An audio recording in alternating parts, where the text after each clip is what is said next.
This is where Nipsey Hussle was killed, outside his clothing store in South LA. On March 31st, 2019, South Los Angeles, a sidewalk outside the Marathon Clothing. Cameras, fans, neighbors. Then, within minutes, Nipsey Hussle is down, and the city feels it like an earthquake. Today we're counting down the top 10 most notorious Crips. Some names are proven in court, some are alleged, some live in street history. I'll label what's confirmed versus what's claimed, because suspicion isn't proof. Stay with me. The real twist isn't fame. It's how fast power turns into loss. Let's start at number 10. Number 10. Orlando Baby Lane Anderson. On September 7th, 1996. Las Vegas, Nevada. Just after 11 p.m., the MGM Grand is still packed. Tourists, bright lights, cameras everywhere. In a hallway near the casino floor, a crowd suddenly surges. Security footage later shows the moment. Tupac Shakur and men from his circle rush one person and throw punches. The man on the receiving end is Orlando Baby Lane Anderson, a reputed South Side Compton Crips member. It lasts seconds, but the signal is loud. In that world, a public beating isn't just a fight. It's a message. Some reports tie the tension to an earlier dispute involving a death row medallion and a confrontation in the days before. Whether every detail of that backstory is accurate or not, the outcome is clear. Anderson is assaulted on camera in a place designed to record everything. A few hours later, the city is in a different story. Tupac is shot while riding in a car off the strip. He dies days later. From that point on, Anderson's name becomes glued to the case, not because a court proved it, but because the timeline looks like a straight line. The brawl, the anger, the timing. Investigators questioned people. Rumors multiplied. The public picked its villain early. And here's a twist most viewers don't expect. Anderson didn't only live inside street talk. In 1997, he filed a civil lawsuit over the MGM assault, saying he was beaten and injured. It's rare to see a gang-linked conflict show up as paperwork, but it reveals something. Power isn't only what happens in the dark. Sometimes, it's forcing the other side into a record. Anderson also denied the biggest accusation. In an interview, he called parts of a police affidavit fiction and said he had nothing to do with Tupac's shooting. That matters for an honest story. Suspicion is not proof, and a headline is not a verdict. His life ends close to home. On May 29, 1998. In the Compton area, outside a car wash, reports describe a dispute over money, possibly an unpaid drug debt, that escalates into gunfire. 3 men die, including Anderson. No trophies. No happy ending. Just families changed forever, and another reminder that this lifestyle sells respect and delivers loss. If there's a takeaway, it's this. When violence is the language, your name can become famous overnight. But fame there is heat, not protection. And sooner or later, consequences arrive. Number 9. Raymond Washington. On August 9, 1979, South Central Los Angeles. Around 10 p.m., near the intersection of 64th Street and San Pedro, a car slows down and a blast rips through the night. Raymond Washington, one of the most talked about early names tied to the Crips, hits the ground. He's rushed to the hospital, but he doesn't make it. The killing is described in reporting as unsolved, and the street legend grows louder than the paper trail. To understand why his death matters, you have to rewind. Late 1960s, South Los Angeles. Washington is still a teenager, but he's already building a reputation on the block. Some accounts describe him as a kid who preferred fists over firearms, someone drawn to the idea of respect and control in a neighborhood that didn't offer many safe options. Around 1969, sources commonly place the start of what becomes known as the Crips in Los Angeles, with Washington named as a central figure in those early days. At first, it wasn't one big gang, the way people picture it now. It was smaller crews, young guys linking up, trying to build an identity, and then watching it spread faster than anyone could manage. Over time, Washington connected with other rising names, including Stanley Tookie Williams, as different sets merged influence. What began as a local power play started turning into a citywide problem. Then the system catches up. In 1974, Washington is convicted of robbery and sent to Dual Vocational Institution in Tracy, California. Even there, the reputation follows. Multiple accounts describe him continuing to pull people in and expand influence behind the walls until older prison politics pushed back. The details vary by source, but the direction is consistent. Street power doesn't disappear in custody. It mutates. He's paroled in 1976 and returns to Los Angeles. By then, the world he helped shape is changing. The violence around him is shifting. Guns are more common. The conflicts are wider. And when a movement grows past its original circle, the founder loses control first. 3 years later, he's dead on a South Central street corner. There's no victory in that ending. No rise and reign. Just a young man in his mid-20s who helped light a fuse and got caught in the blast radius of what it became. Street power isn't stable. It expands, it fractures, and it eventually turns on the people closest to the beginning. Number 8. Sanyika Shakur, Cody Scott, Monster Cody, on December 12, 2006, South Los Angeles, late afternoon. A man hears his front door crack, then the room floods with panic, shouting. Blows, someone demanding keys. Police and prosecutors would later allege it was a forced entry attack tied to a carjacking and burglary case, and the name that surfaced in the paperwork carried a weight most people recognize instantly. Monster Cody. That's the thing about Cody Scott, because his story runs on 2 tracks at once. On one track, he's a reputed 8 Tray Gangster Crips figure from South Central. On the other, he's a best-selling author whose words traveled far beyond the neighborhood. He grew up in a place where gangs weren't a documentary topic. They were part of daily life. Family accounts describe a kid who changed fast, pulled into 8 Tray as a teenager, then hardened by what that world rewards. The nickname Monster wasn't a marketing idea. It was what people called him when they believed the violence wasn't just random anymore. It was becoming an identity. By the late 1980s and early 1990s, the reform narrative starts colliding with his record. Major reporting describes earlier prison time for assault with a firearm, then parole, and a public claim of transformation, religion, politics, even a name change to Sanyika Shakur, and statements that he was done with gang life. But the streets don't grade you on your intentions, and the system doesn't forget your file. Reporting also describes a 1991 case involving an attack and a vehicle theft that sent him back to prison after a plea deal.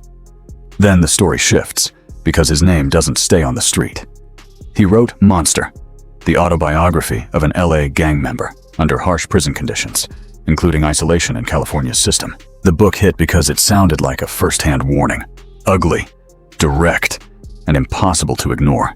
It sold widely, got translated, and ended up in classrooms and community conversations as a cautionary text. But that 2006 allegation punched a hole through the clean comeback image. Official summaries described the case as violent and personal, and he was arrested months later after being sought. News reporting later said he entered a no-contest plea and received a prison sentence. Whatever someone thinks about his writing, the message is simple. A powerful story doesn't erase a violent pattern, especially for the people on the receiving end, who carry fear, injuries, and trauma long after the headlines move on. And his ending isn't glamorous either. In 2021, he was found dead in Oceanside, living in rough conditions, with the medical examiner involved. This isn't a respect story. It's a damage story. How violence follows you, how it spreads to strangers and families, and how even the loudest redemption narrative can't undo the harm already done. Number 7. Robert Edward Maxfield, on September 14, 2003. Compton, California. Just before midnight, an SUV rolls down a dark stretch near East Greenleaf. Inside is Yatunda Price, a 31-year-old nurse and mother of 3, riding with her boyfriend, Roland Wormley. Then the street explodes. Gunfire slams into the vehicle. Wormley turns the car into a desperate escape, racing for help. Price is critically wounded. A 911 call follows. She dies from the shooting, and a family that the world knows for tennis is suddenly living a nightmare that has nothing to do with sports. Police and prosecutors would later say the attack happened near a suspected gang drug house, and that the shooters thought the SUV belonged to someone else. In court reporting, the name tied to the fatal shot was Robert Edward Maxfield, described as a reputed South Side Crips member. The allegation was brutal, that he fired into the vehicle with an AK-47. But here's what matters for an honest story. What's alleged in a case file isn't the same as what a jury proves. The legal path dragged on. 2 juries deadlocked on murder charges. By 2006, Maxfield entered a no-contest plea to voluntary manslaughter, avoiding a 3rd trial and receiving a 15-year sentence. Another defendant in the case, Aaron Michael Hammer, had charges dismissed after juries couldn't agree, and prosecutors said he didn't cause the fatal wound.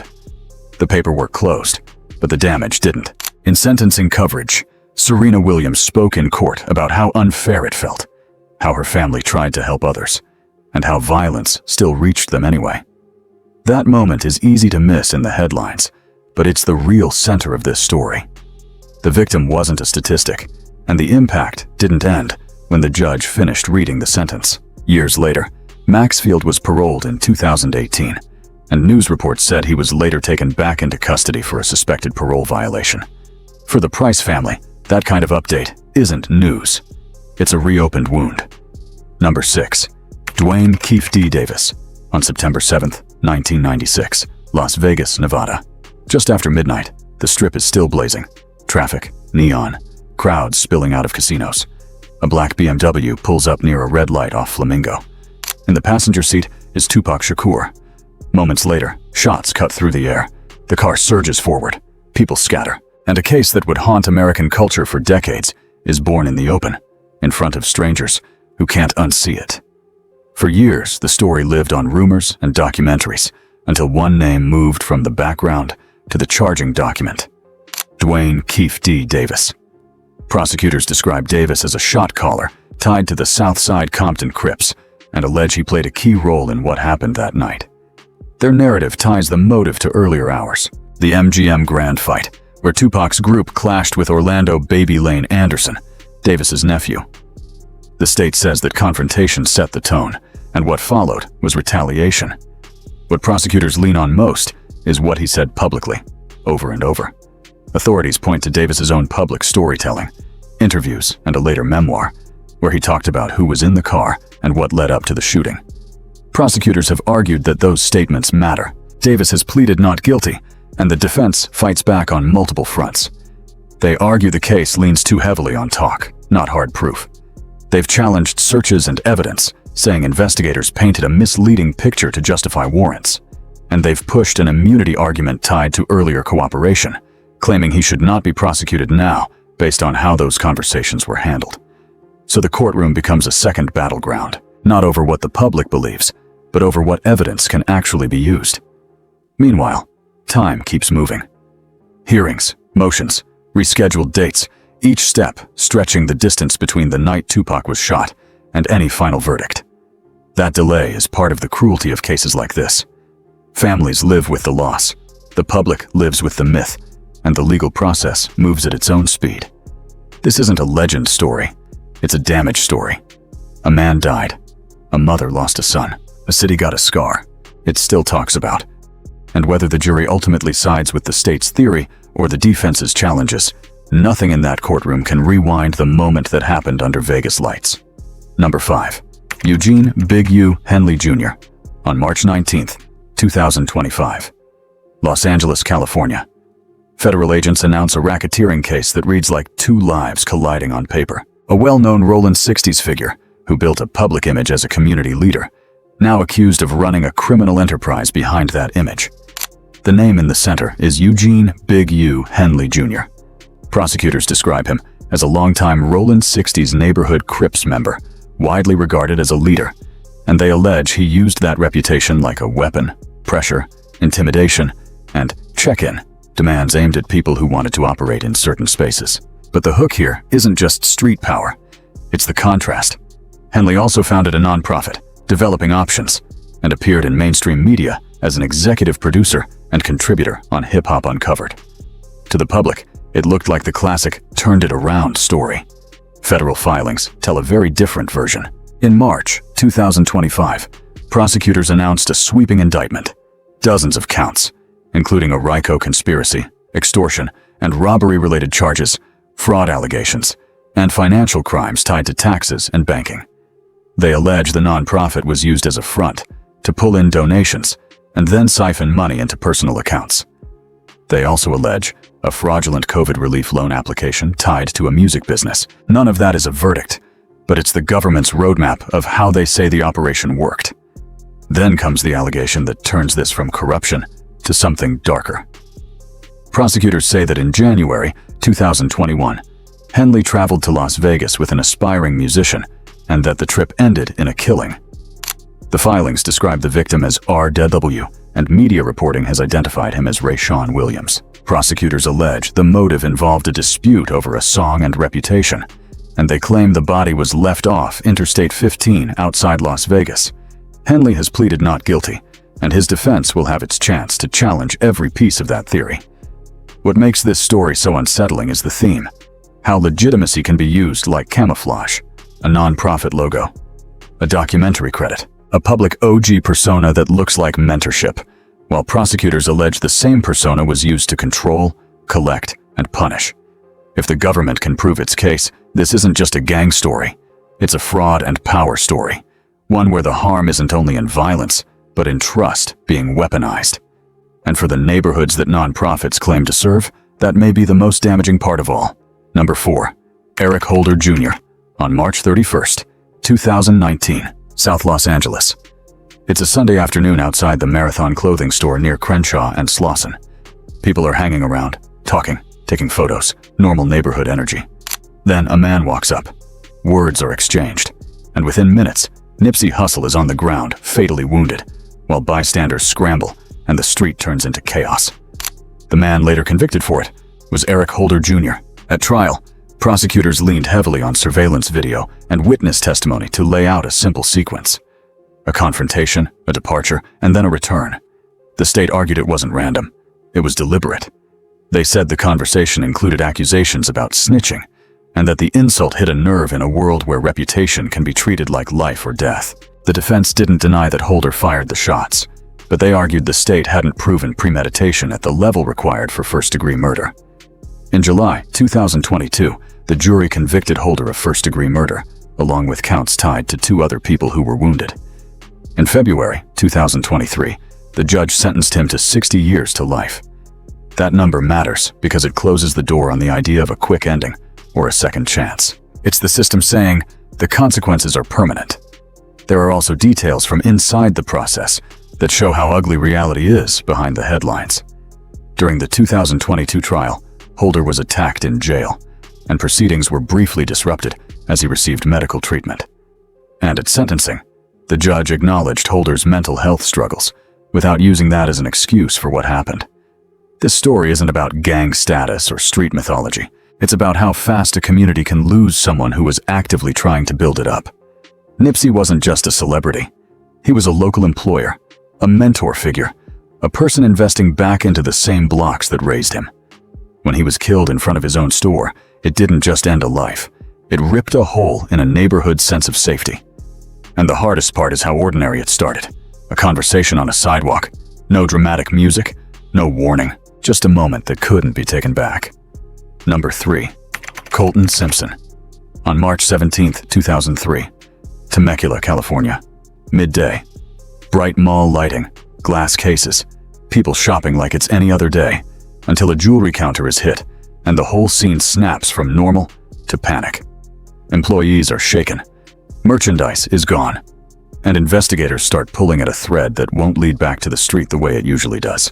It leads to a book. The defendant is Colton Simpson, linked in reporting to the Rollin 30s Harlem Crips. But Simpson wasn't just another name in a case file. In 2005, he published a memoir, Inside the Crips, describing life inside an LA gang, how violence becomes routine, how ego takes over, and how survival thinking can turn into a habit you can't shut off. Prosecutors didn't treat that memoir like background color. They treated it like evidence. In courtroom coverage, the judge allowed the book to be introduced over defense objections. The state argued Simpson's own words helped show intent and a pattern, how he thought, what he valued, and what he believed was acceptable when money and reputation were on the line. The defense argued it was unfair. A book written for one purpose shouldn't be used to convict someone for another. But the jury heard it anyway.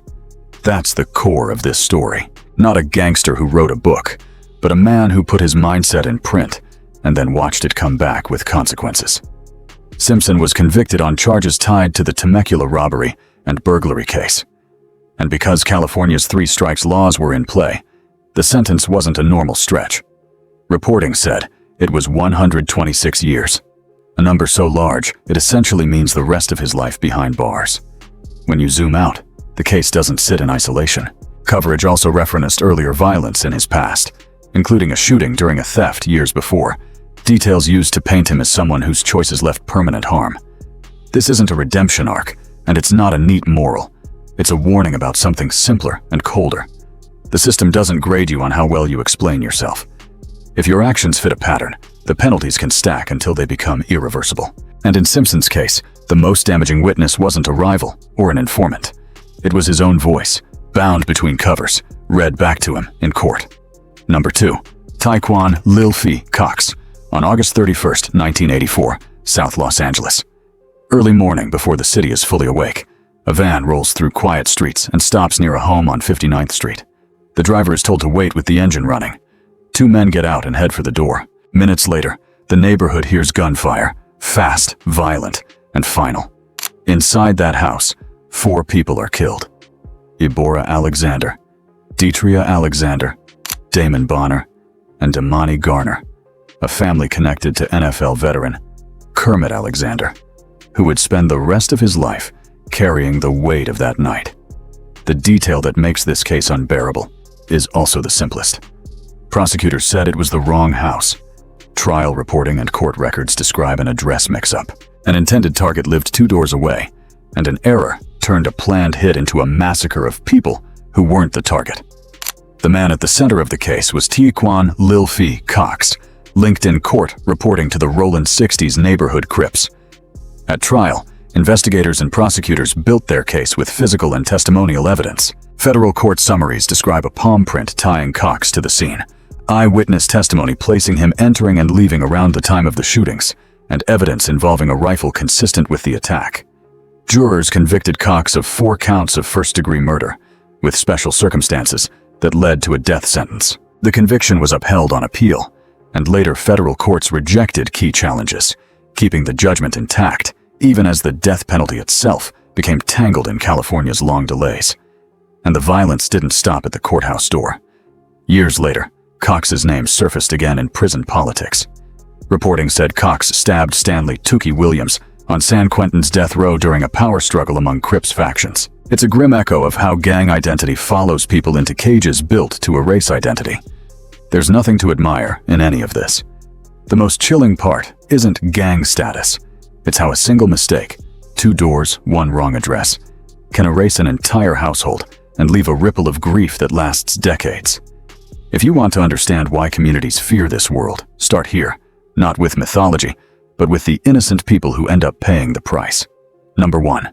Stanley Tookie Williams, on December 13th, 2005. San Quentin State Prison, California. Just after midnight, a small group watches through glass as the state carries out a lethal injection. The man on the gurney is Stanley Tookie Williams, a name that means 2 very different things, depending on who you ask.